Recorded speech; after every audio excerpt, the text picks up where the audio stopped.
এই সৎসঙ্গ রাজীব দীক্ষিতজির সেবক, এই সৎসঙ্গ স্বামী বিবেকানন্দর পূজক, এই সৎসঙ্গ নেতাজি সুভাষচন্দ্র বসুর ভক্ত, এই সৎসঙ্গ গান্ধীজি, ভগৎ সিং, স্বামী দয়ানন্দ সরস্বতীর বাণী নিয়ে চলে। এই সৎসঙ্গের বাণী একদিন গোটা ভারতবর্ষে আগুনের মতো ছড়াবে। বাংলায় একজন ব্যক্তি আছে যার নাম সৌরভ গাঙ্গুলি, যিনি পশ্চিমবঙ্গের দাদা। এখন আপনি বলবেন সে তো বাংলার হিরো। সে হিরো নাকি যে শত্রু দেশের প্রোডাক্ট বিক্রির ধান্দা করে সে হিরো নাকি ভিলেন, এটা বিচার করা বাকি আছে।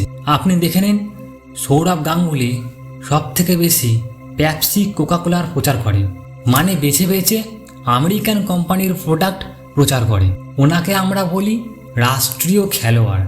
রাষ্ট্রীয় খেলোয়াড় নাকি আমেরিকা কোম্পানির এজেন্ট? আমরা তো ওনাকে ক্রিকেট খেলার জন্য বানিয়েছি, উনি তো ধান্দা বাড়াচ্ছে আমেরিকান কোম্পানির, আর ওনার পদচিহ্নে অন্যরাও চলছে। মোহাম্মদ আজহারউদ্দিন পেপসির প্রচার করছে, অজয় জাডেজা হেড অ্যান্ড শোল্ডারের প্রচার করছে, এটা আমেরিকান কোম্পানি। বিরাট কোহলি, ধোনি, রোহিত শর্মা, এরা সবাই আমেরিকান কোম্পানির প্রচার করে। আর আমি কি দেখেছি, যতগুলো ব্যাটসম্যান আছে তারা সবাই পেপসির প্রচার করে, আর যতগুলো বলার আছে তারা সবাই কোকোকোলার প্রচার করে।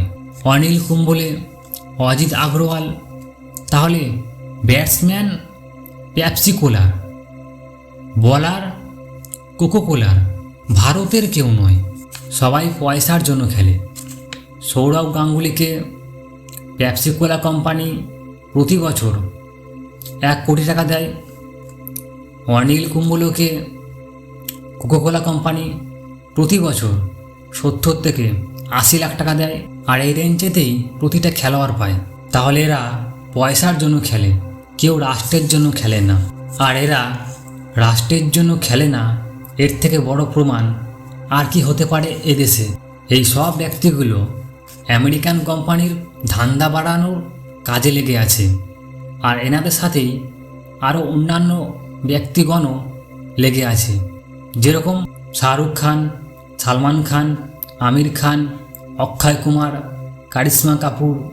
এই শাহরুখ পেপসির প্রচার করে, অক্ষয় কুমারও করে, অজয় দেবগনও করে। এরা আবার পান মশলা মাস্টার নামেও খ্যাত। এই সব ব্যক্তিগুলো কতটা রাষ্ট্রকে নিয়ে চিন্তা করে অথবা কতটা রাষ্ট্রবিরোধী আপনি নিজেই বিচার করুন। আমি আপনাদের শুধু একটা প্রমাণ দিচ্ছি। আপনারা কার্গিল সংকট দেখেছেন, কার্গিল সংকটে আপনারা এটাও দেখেছেন যে হিন্দুস্তানে গরিব থেকে গরিব, গ্রাম থেকে গ্রাম সবাই কার্গিলের জন্য কিছু না কিছু দান করেছে কি না? যারা কার্গিলের জন্য চাঁদা তুলছিল তাদের মুখ থেকে শোনা যায় যে কিছু ভিখারি যা ভিক্ষা চেয়ে এনেছিল সবটাই কার্গিলের জন্য দান করে দিয়েছিল। মানে ভাত রুটি খাওয়ার জন্য যেখান থেকে ভিক্ষা চেয়ে এনেছিল সেই পয়সাগুলো কার্গিলকে দিয়ে দিল, যে এটাকে পাঠিয়ে দেবেন। এর থেকে বড় অবদান আর কি হতে পারে দেশের জন্য? সে ভিখারি হয়েও মন থেকে অনেক বড় লোক। ওনাদের কাছে ওইটাই তো একটা সাহারা, রোজ চাওয়া রোজ খাওয়া, রোজ কুয়া খরা রোজ খাওয়ার। আর দিয়ে দিল সব পয়সা ওনাদের জিজ্ঞাসা করা হলো যে আপনারা আজকে কি খাবেন? বললো 1-2 দিন খাবার খাবো না। এতটাই বড় মনের মানুষ যাদের আমরা ভিখারি বলি। একটা 3.5 বছর বাচ্চা ঘর বার করে বলল যে এটা ভাঙুন, আর এটা থেকে যা পয়সা পাবেন সব কার্গিলকে দিয়ে দেবেন। তো তার সামনেই ঘরটাকে ভাঙা হলো। ওই ঘটের মধ্যে 1100 টাকার মতো ছিল, সে সব দিয়ে দিল। 3.5 বছরের বাচ্চা, 3.5 বছরের বাচ্চা। আপনি চেতনা দেখুন রাষ্ট্রকে নিয়ে। ওই বাচ্চাটাকে জিজ্ঞাসা করা হলো যে তুমি কিসের জন্য পয়সা জমাচ্ছিলে? তো বাচ্চারা বলল যে সাইকেল কেনার জন্য। আর ওর মা বাবার অনেক গৌরবোধ হয়েছে ওকে নিয়ে। আমরা হয়তো 100, 200, 500 টাকা দিতাম, কিন্তু আমার ছেলে তো পুরো ঘরটাই দিয়ে দিল। তাহলে 3.5 বছরের বাচ্চা হোক বা 90 বছরের বুড়ো, গরিব হোক বা ভিখারি, কার্গিলের জন্য সবাই কিছু না কিছু দান করেছেন। কিন্তু আপনি জানেন সচিন তেন্ডুলকর কি দিয়েছে? কারিশ্মা কাপুর কী দিয়েছে, শাহরুখ খান কী দিয়েছে, বিনোদ গাঙ্গুলি কী দিয়েছে, সৌরভ গাঙ্গুলি কী দিয়েছে? কিচ্ছু দেয়নি।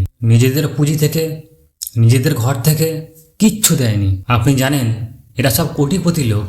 এরা হিন্দুস্তানের নামে হাজারো কোটি টাকা জমা করেছেন। তার মধ্যে থেকে ওনারা যদি 5-10 কোটি টাকাও দিত তাহলে তাদের ঘরে কোনো কম পড়তো না, কিন্তু দেয়নি। নমস্কারম, যথা ইচ্ছাসি তথা কুরু।